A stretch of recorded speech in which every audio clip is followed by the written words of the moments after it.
Hey, why is someone broke like you here? You are ruining the sushi experience. A familiar voice reached my ears unexpectedly at the sushi restaurant where I had come to appreciate Mew Jr., Ethan's hard work. Looking toward the voice, there was Emily, a high school classmate. I don't know why, but apparently she hates me at some point. I thought I wouldn't see her again after graduating high school, as she went on to a national university and I found a job, but here she was. Why am I here? As you can see, I'm having a meal. I replied honestly, and she snorted, looking me and Ethan up and down. You're really putting on airs. Oh, I'm meeting someone here after this. He's a rising star at a major corporation. What are you doing now, having settled for a high school diploma? She went on bragging about her boyfriend endlessly. She also seemed to work for a big corporation, quite pleased with herself.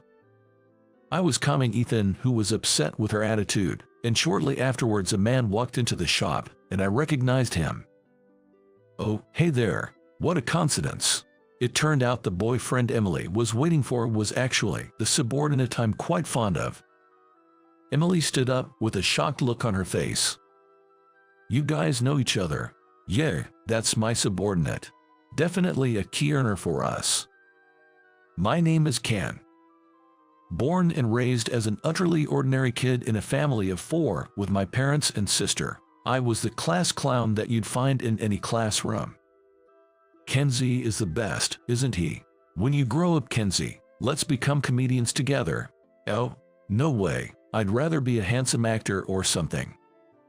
I always loved seeking out fun and interesting things and getting everyone involved in the good times. I was even the cheerleader at the sports festival and tried my hand at the student council.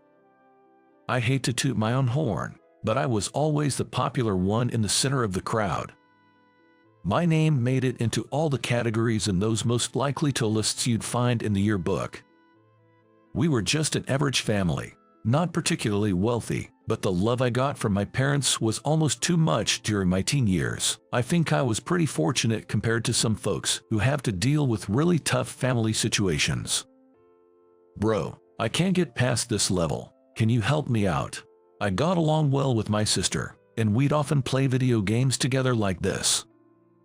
Oh, by the way, this is from your senior. Seriously, I wish he'd just give these things to you himself. It's such a pain, you know. Maybe it's because we get along so well as siblings, but I even get love letters and little treats from my sister, 2 years younger than me, and she'll scold me from time to time. But I guess that's just part of being popular. I think I had a pretty good run during my school days. Speaking of popularity, my childhood friend was quite the charmer. Emily, with a mom who's a doctor and a dad who's a CEO. She's the lady living next door, and we've been together since kindergarten. Since our families live next door to each other, we've been close, even going on vacations together at times. Hey, Kenny, let's go to school together. Yeah, did you get your bangs cut? Looks good on you. I like this style better.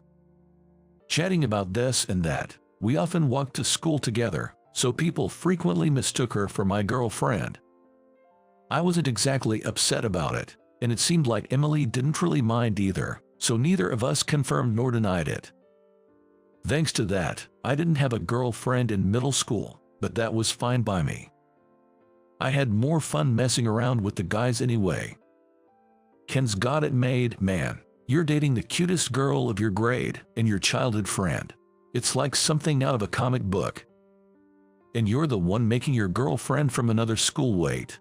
Better head back, buddy. I do want to see my girl, but I'm also here to pick up the girl who's coming to meet you.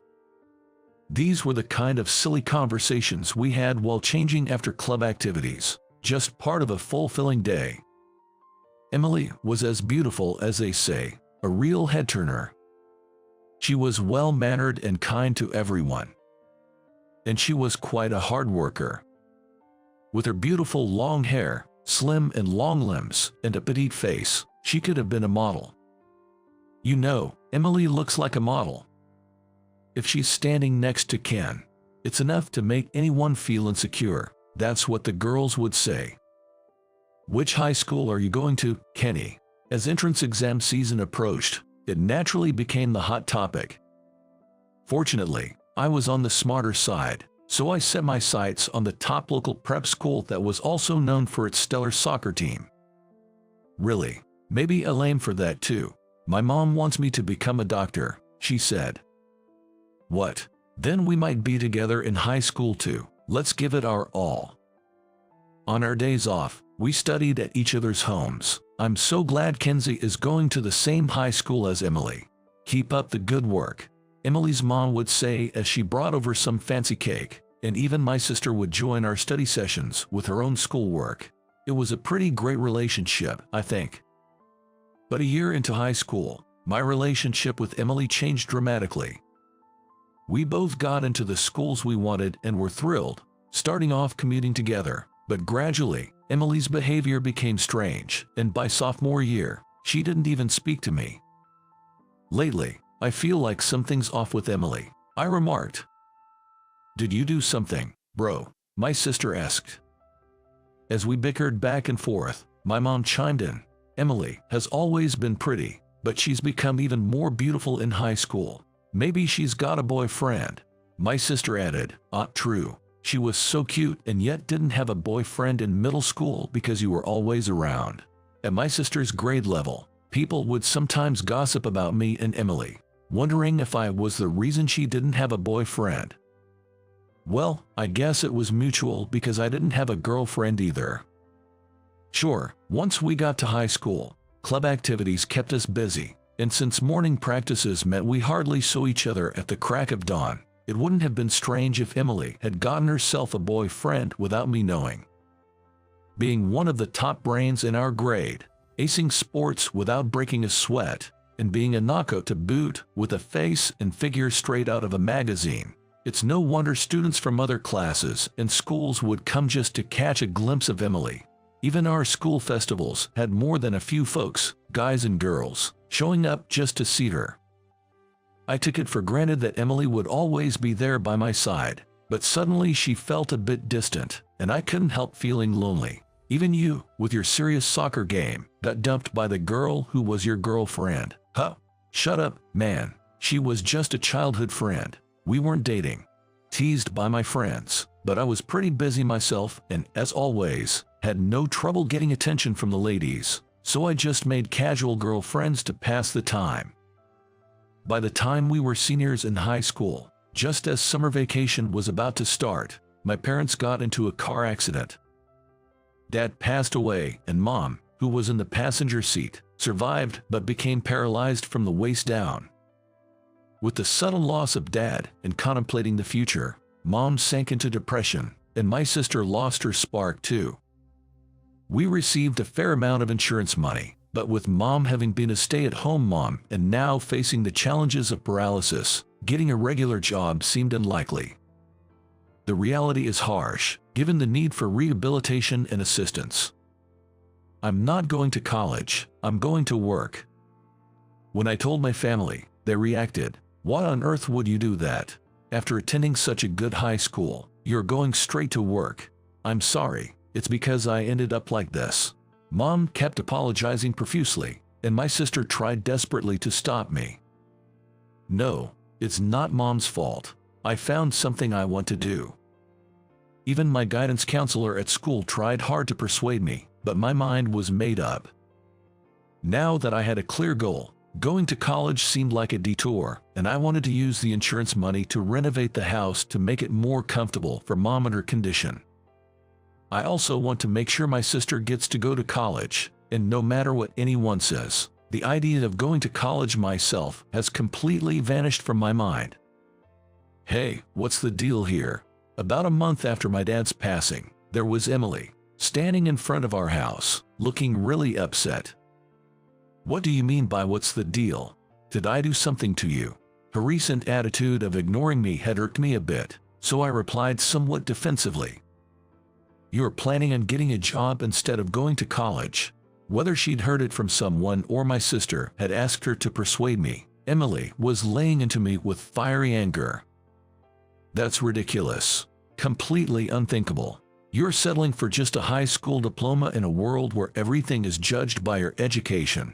You want to give up on life. You're going to regret it for sure." Feeling a bit sad that this was the first conversation with my childhood friend after such a long time, I let out a sigh.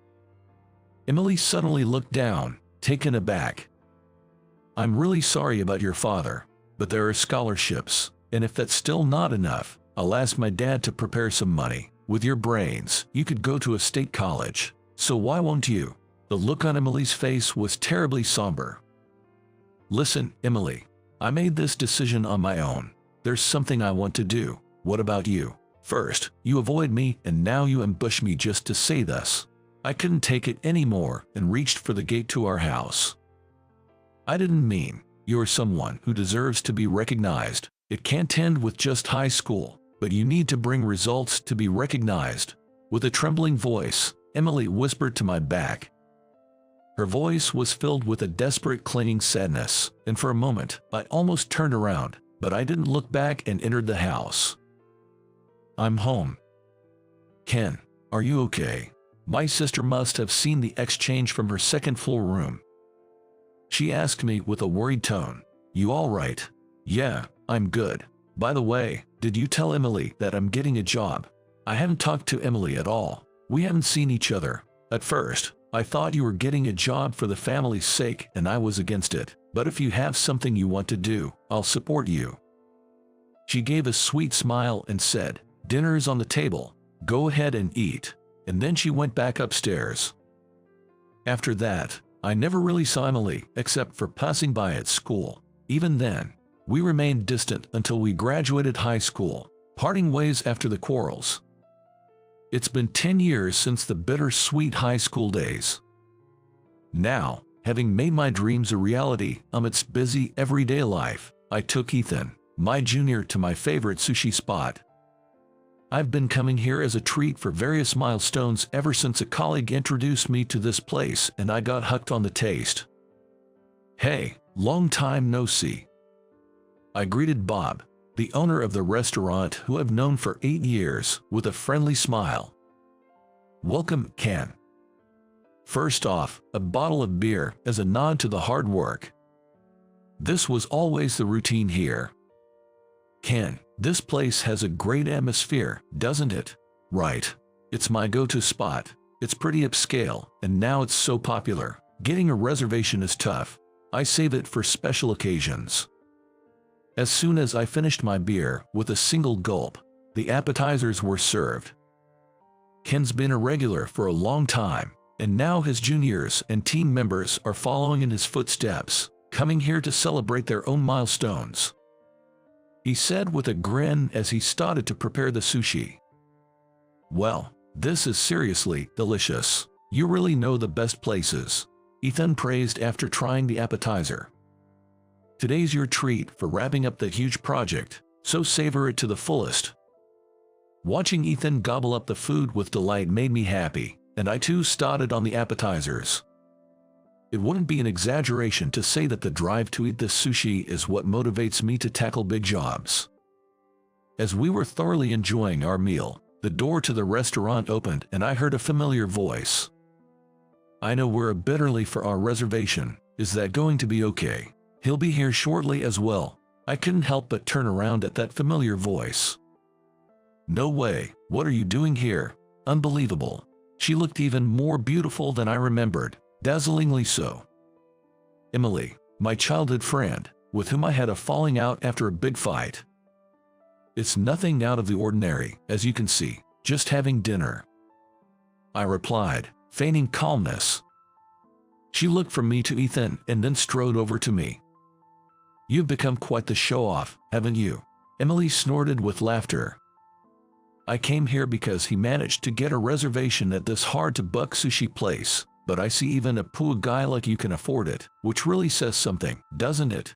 Her remark set me off, and I retorted, "Look here, that's rude in front of Bob. I like this place and I frequent it regularly. What about you?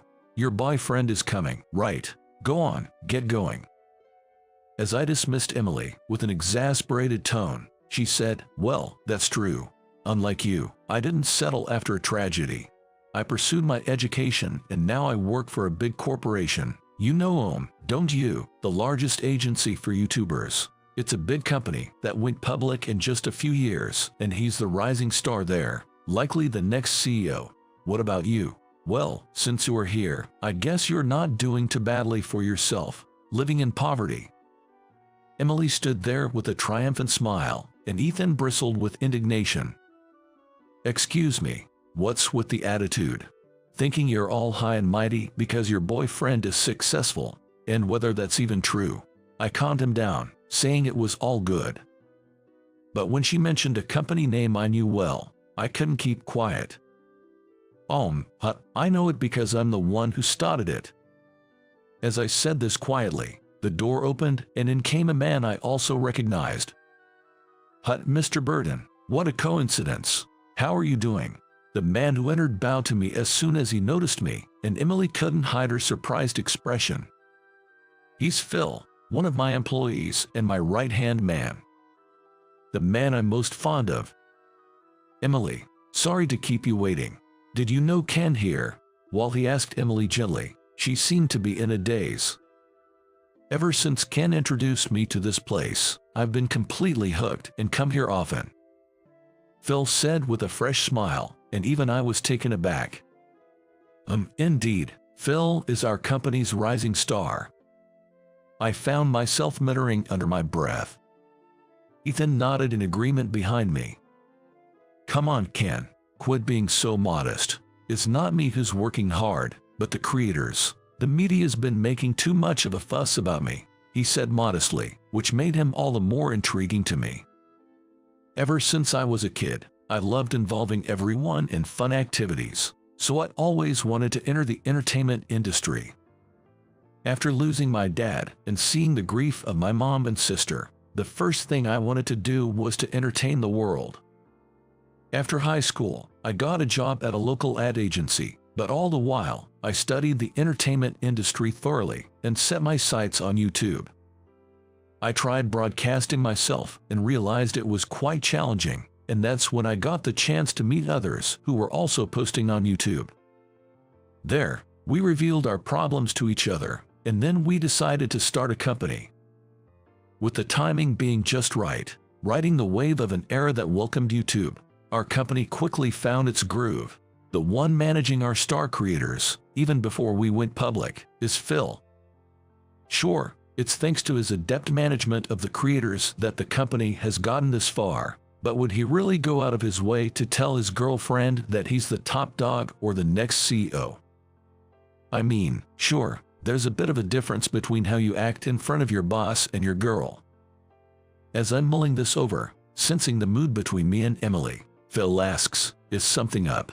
Oh, Emily over there and I grew up next door to each other. I thought we were good friends back in the day, but at some point, she seemed to take a strong dislike to me. She was just saying that this place isn't anything special because a high school grad and a poor guy like me came here. It looks like I brought down the reputation of your establishment, I told Bob.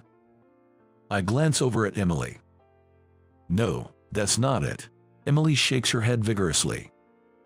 Emily seems to be quite proud of you. She was happily telling everyone that you're going to be our next CEO.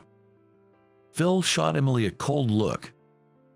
I'm terribly sorry for my girlfriend's rudeness. I'll have a talk with her and report back to you later. My apologies to you too. Here's the cancellation fee for today.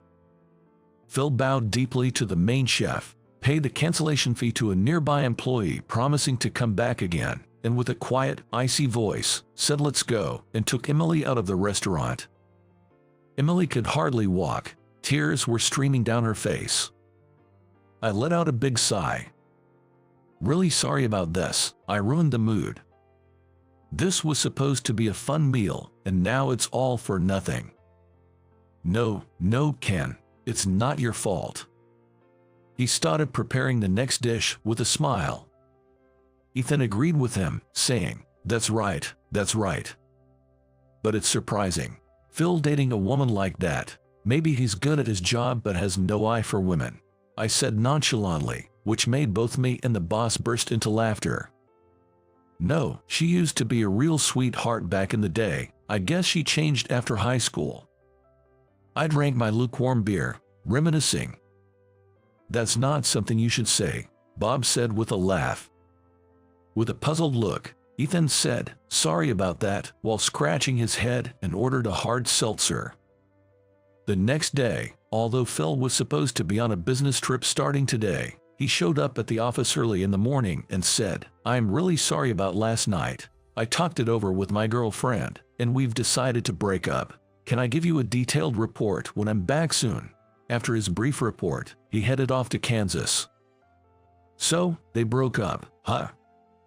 I felt a bit guilty but softened off and went back to the usual grind. 2 days later, I met up with Phil at a cafe near the office after his trip. "Sorry to keep you waiting."